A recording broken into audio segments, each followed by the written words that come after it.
Hey there, boys and girls. I'm Ms Henderson, and I'm going to be reading you a story today called The Three Wishes. It's written by or rewritten by Madge Tovey, illustrated by Jim Madsen.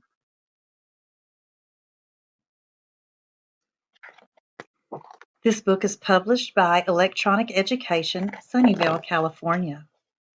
Once upon a time, a woodcutter was deep in the forest when he found an enormous tree. It was the biggest tree that he had ever seen.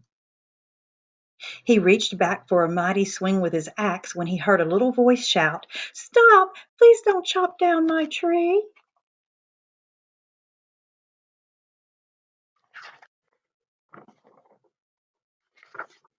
The woodcutter looked up and down, then all around. There didn't seem to be anyone there. Hmm. With a shrug, he reached back again for a mighty swing with his axe. "Stop!" the little voice shouted again. "Please don't chop down my tree." I wonder who it could be. The woodcutter looked up and down, then all around again. At last he saw a wee little man sitting on the first branch of the big tree. See the little man? He was dressed all in green with buckles on his hat and buckles on his pointed shoes.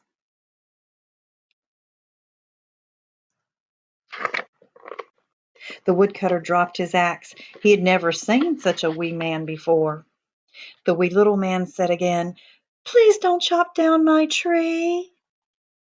The woodcutter was a kindly man, so he agreed never to chop down the enormous tree.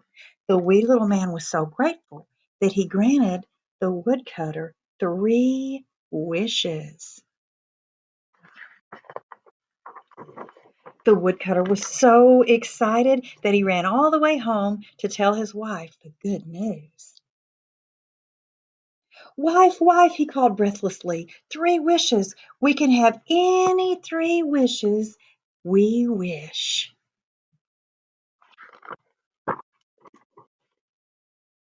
"Wishes, wishes," sang the wife as she danced around the room. "What shall we wish?" He said, "I think I'll wish for a fine little cottage with some cows and some chickens."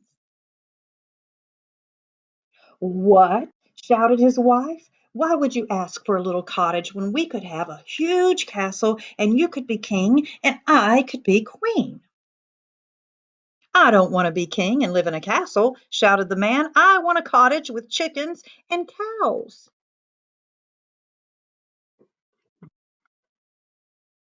The woodcutter and his wife argued all day and all night about what to wish. At last they were too tired to argue any more. Then the woodcutter remembered that he hadn't eaten for a long time, and he was very hungry.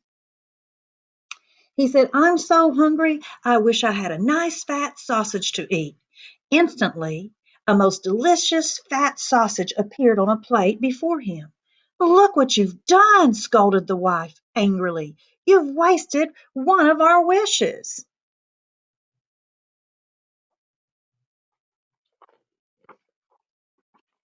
The woodcutter stomped his foot and cried, "I wish that sausage were on the end of your nose." Instantly the sausage appeared on the end of his wife's nose. Oh dear, the woodcutter knew he had made a big mistake. His wife looked in the mirror. She squealed in horror and began to tug at the sausage. It wouldn't come off. The woodcutter tugged at the sausage. It wouldn't come off.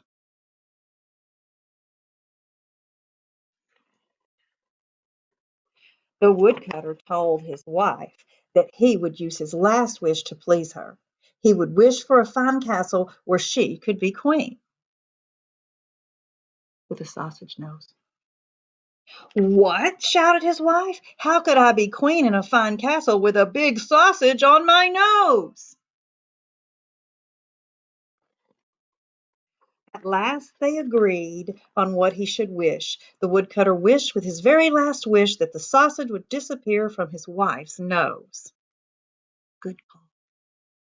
They were so glad to be rid of the sausage, they decided to be happy with what they had. The end. I hope you enjoyed this book.